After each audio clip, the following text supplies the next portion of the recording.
everybody, welcome back to 366 Days of Hope. My name is Pearl and I'm here to share our next topic, which is walking off inflammation.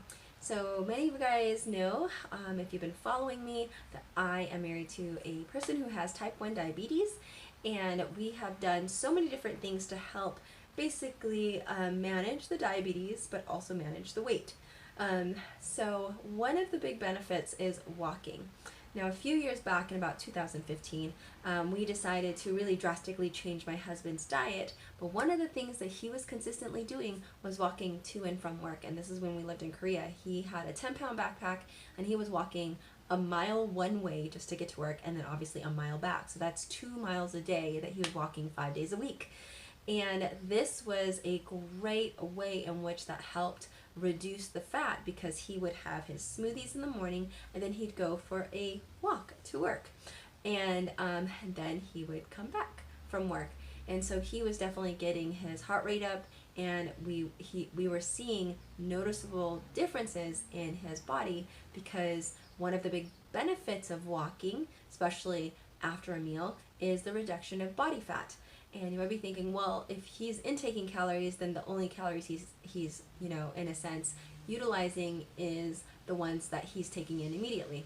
Although, yes, it's true, the body will absorb those. Your body over time, over a certain period of time, if you're in an aerobic state of exercise, will definitely tap into the fat cells eventually. And so once you start utilizing the fat cells and you're also providing it with the proper nutrition, those two things combined can break down the fat cells and convert them into a water soluble, so that way it can be flushed out of your system. But in doing that, you can also increase the amount of possible toxins that come into your body, which is why it's important to fortify your body with proper nutrition while you're exercising as well, and or fasting or detoxing, because that's very, very important so you don't get overly sick.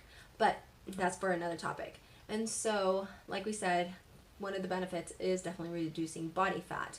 The second one is it increases hormone production. That means that it helps control the inflammation, since you're going to, number 3, boost your immune system. That will then generate the proper hormones for your body, which create these, I guess you'd call them, inflammatory molecules that's released into your system to help and deal with inflammation. So walking actually does help with inflammation. It also helps with circulation, which is important, because when you circulate all those helpful molecules in your system, they're going all over your entire body, which is what we need. And I always tell people, being sedentary means that the blood isn't moving. The better the blood moves, the more oxygen is to all the different places of your body. The more oxygen to your body, the more your body is healthier. And it's because your cells carry the proper nutrients to all the different areas that your liver basically tells it to go.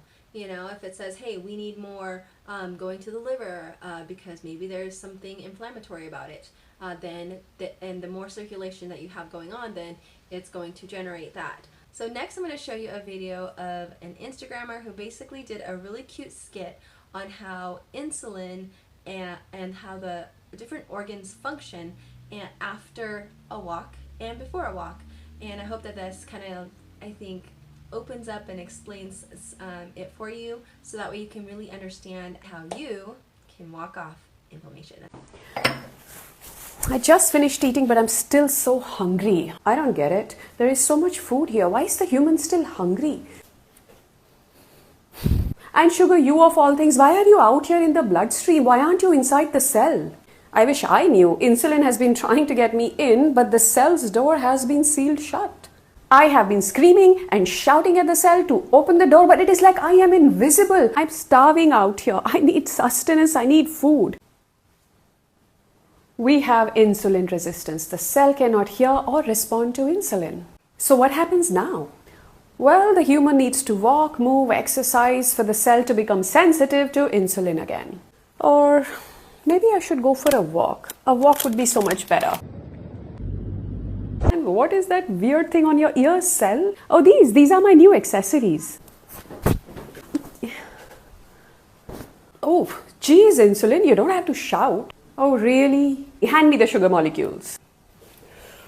Finally, I'm full now. Would you look at that? A little post-meal walk and everything falls into place. Yes, movement is key for reducing inflammation, for better fat oxidation, for improving cell signaling, for translocation of GLUT4 to the cell surface. Long story short, go for a walk.